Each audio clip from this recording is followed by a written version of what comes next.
Have you ever discovered a detail in a theme park and thought, there's gotta be a story behind that?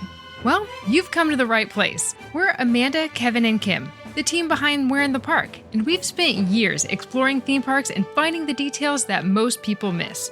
Now, we're diving into the history, stories, and secrets behind those magical details. So grab your curiosity, and maybe even a churro, and let's explore the parks together, one detail at a time.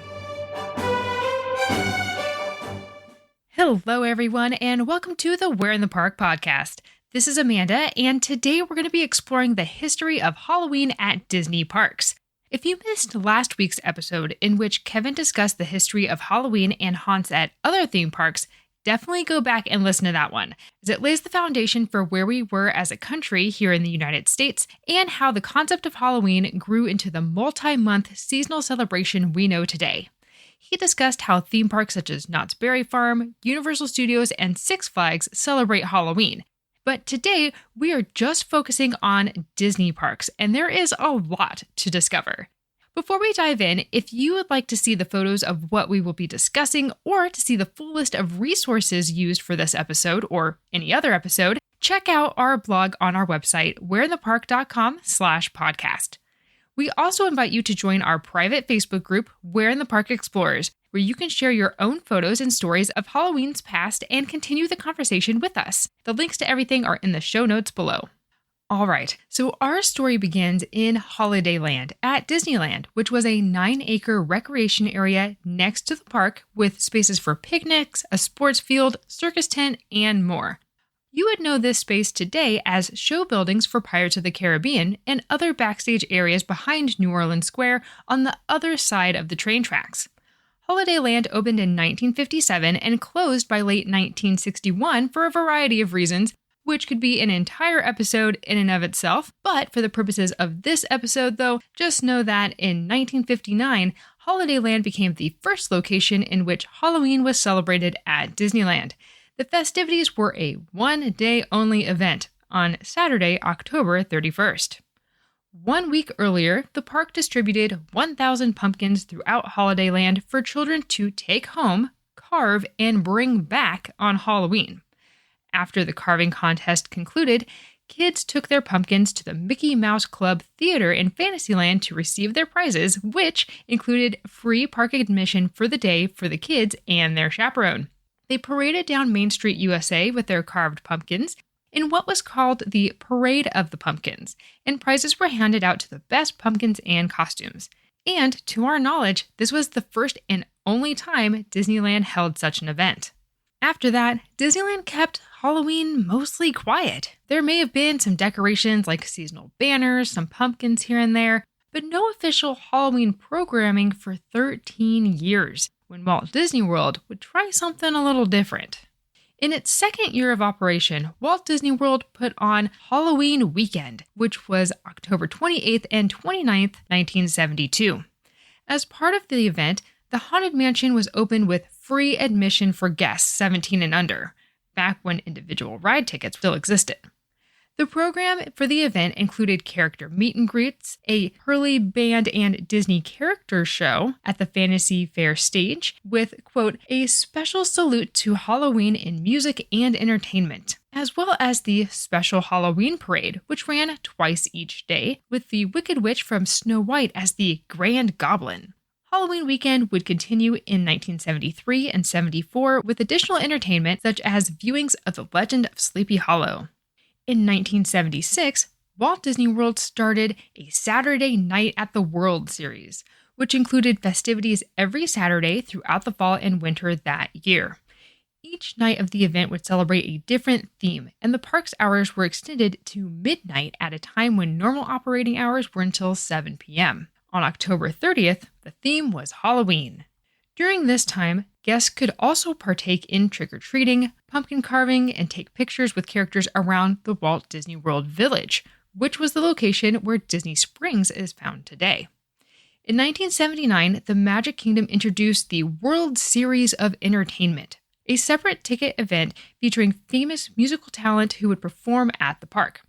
On October 27th of that year, they held a special show called Halloween Hysteria, where from 9 p.m. to 1:30 a.m., guests were treated to a magic show and Halloween special effects with entertainment by Dr. Hook, The Police, Michael Johnson, and Sea Level.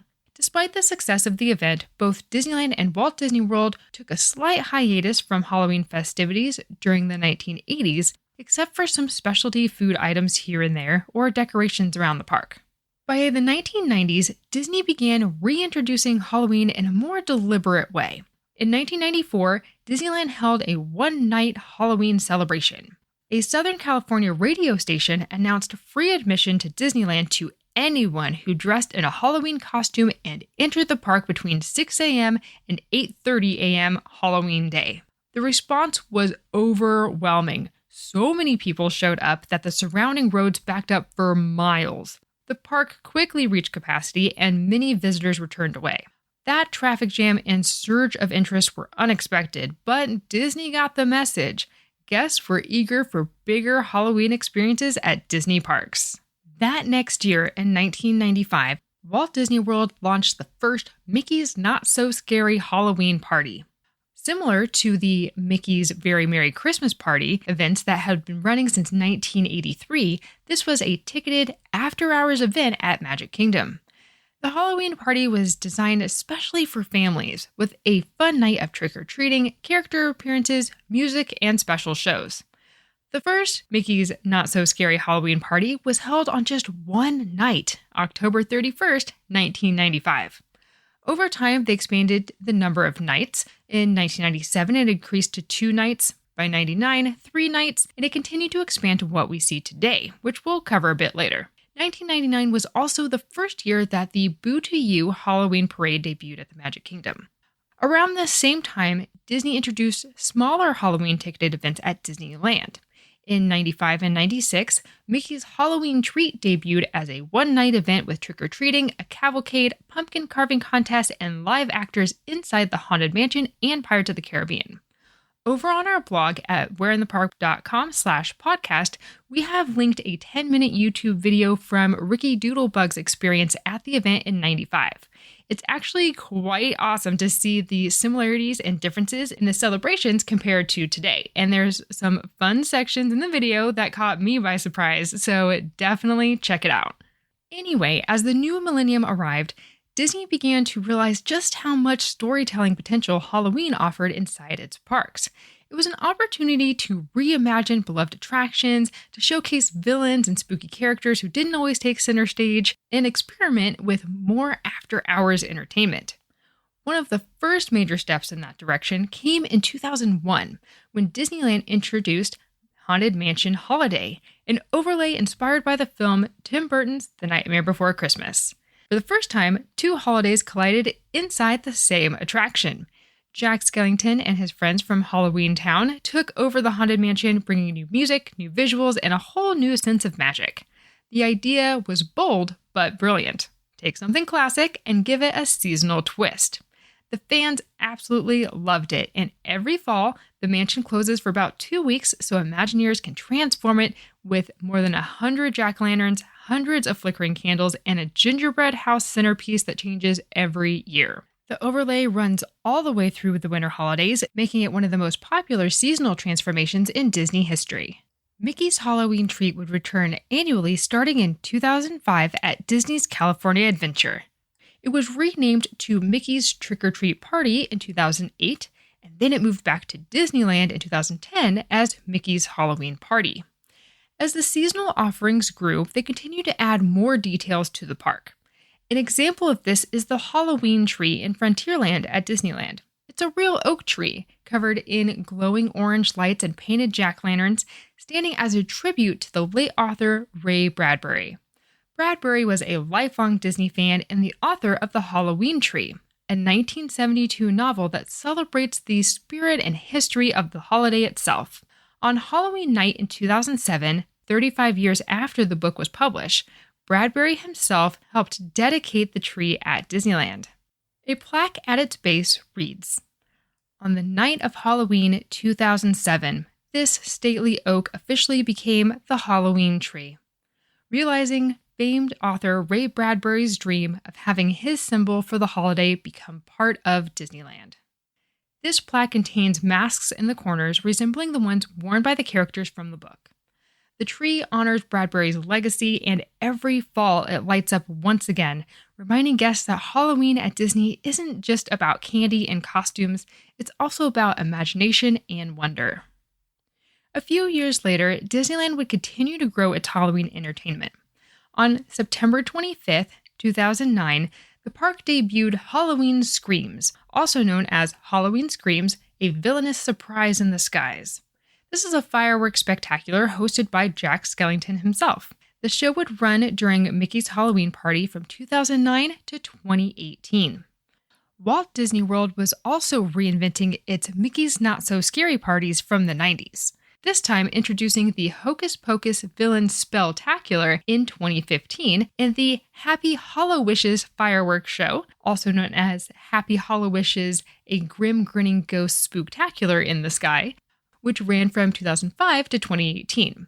It was replaced by Disney's Not So Spooky Spectacular, which is still being performed during Mickey's Not So Scary Halloween parties today. Guests can also enjoy seasonal attraction changes, such as riding Space Mountain in near total darkness. This ride concept was not just at the Magic Kingdom, though, as Disneyland's Space Mountain turned into Nightmare Nebula in 2007. This cast member exclusive version took riders through space in complete darkness while hearing villainous crackling and screaming along the way. This version only lasted for 1 year and was replaced by Space Mountain Ghost Galaxy in 2009. Ghost Galaxy had originally debuted in Hong Kong Disneyland Space Mountain in 2007, and it used enhanced projections and audio both inside and outside the building to tell the story of a nebulous ghost that was not thrilled that space travelers were getting closer to his home along the final frontier. By the 2010s, Halloween had officially become a season, not just a date on the calendar. Decorations began appearing earlier and earlier. Actually started in mid-August this year, and both coasts embraced the idea of Halloween time. At Disneyland, Mickey's Halloween Party eventually shifted back to Disney California Adventure, turning it into a darker, flashier event called Oogie Boogie Bash, which launched in 2019 and continues annually today. This event brings immersive treat trails, a villains-themed parade called the Frightfully Fun Parade, and multiple Halloween-themed attraction overlays, such as Villains Grove at the Redwood Creek Challenge Trail, Guardians of the Galaxy Monsters After Dark, and the Mickey's Trick and Treat interactive show at the Disney Theater. Guests can dress up, trick or treat, or enjoy shorter ride times in the park bathed in eerie lighting and fog effects. It's still family-friendly, but it feels just edgy enough to keep longtime fans coming back for more. During the research for this episode, we found it interesting that only Magic Kingdom and Disney Springs get into Halloween at Walt Disney World. While shops at other parks may include seasonal merchandise, the holiday is not as widely celebrated as in other parks. Over at Disney's Hollywood Studios, however, you can experience Minnie's Halloween Dine over at Hollywood and Vine. This character buffet experience is similar to the one any other time of year, but during this season, the characters are dressed in cute Halloween costumes, and there's some seasonal decor that appears around the restaurant. Beyond the United States, Halloween was not really a holiday celebrated worldwide. Disney was looking to change that by introducing the holiday to their parks in new ways that would draw in attendance in an otherwise quiet season. Tokyo Disneyland and Disney Sea began celebrating Halloween in 1997 with Disney Happy Halloween, which featured a parade and treats for children 12 and under. The following year, they added Happy Halloween Twilight Parade. They also began converting their Haunted Mansion into a Nightmare Before Christmas theme named Haunted Mansion Holiday Nightmare in 2004. They've also enjoyed the Night High Halloween Fireworks, a show which is about 5 minutes long that has run during the Halloween season since 2009.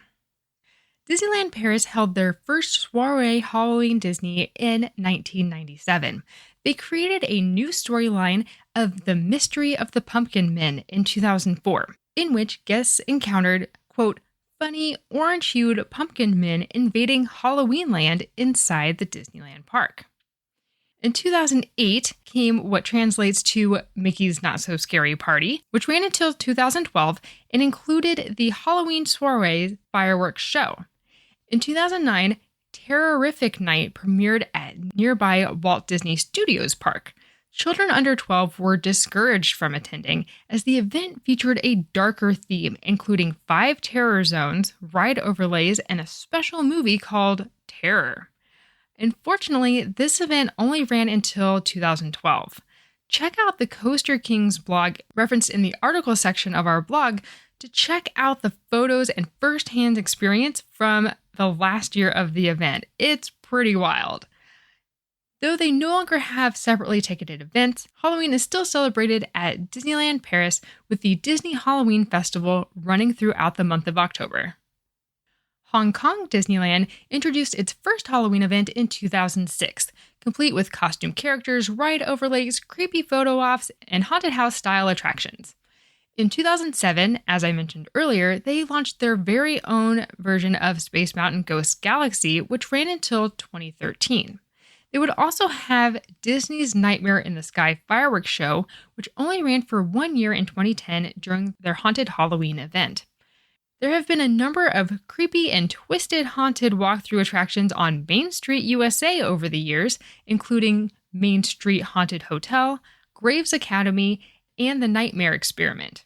This year, in 2025, for the park's 20th anniversary, the Halloween celebration includes a new Villainous Block Party, a Wicked Jungle River Cruise Halloween edition, and the return of their award-winning Let's Get Wicked stage show, the latter of which has been running each year since 2019 when it replaced Horrors of the Amazon.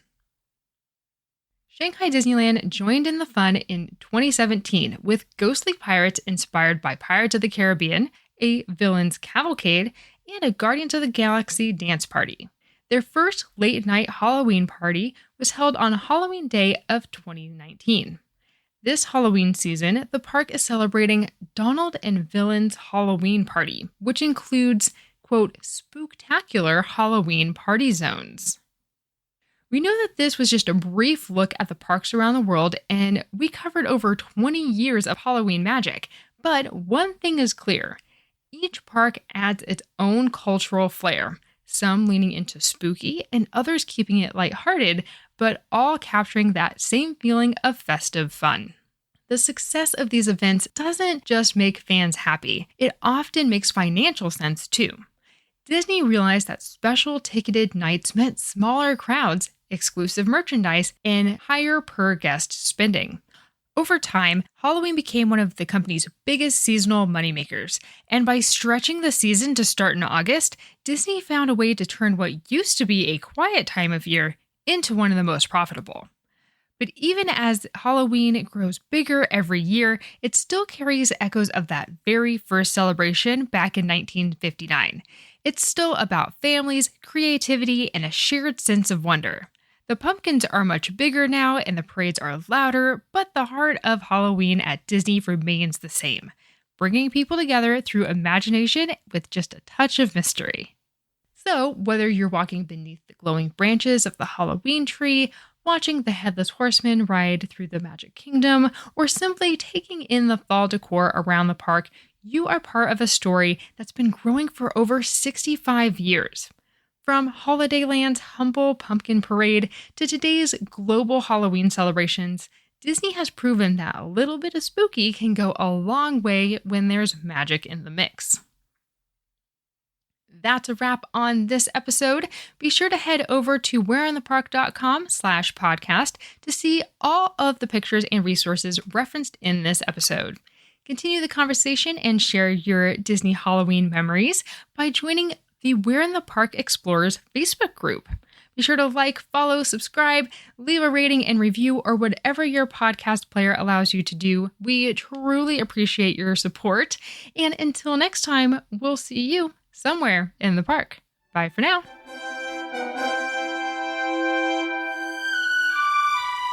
Thanks for exploring with us today. If you have enjoyed this episode, please take a moment to leave us a 5-star rating and review, and be sure to subscribe to the podcast so you never miss an episode. And don't forget to check out the accompanying photos at we'reinthepark.com/podcast. Do you have a park detail that you'd like to learn more about? Please share it with us on our private Facebook group, We're in the Park Explorers. Until next time, we'll see you somewhere in the park.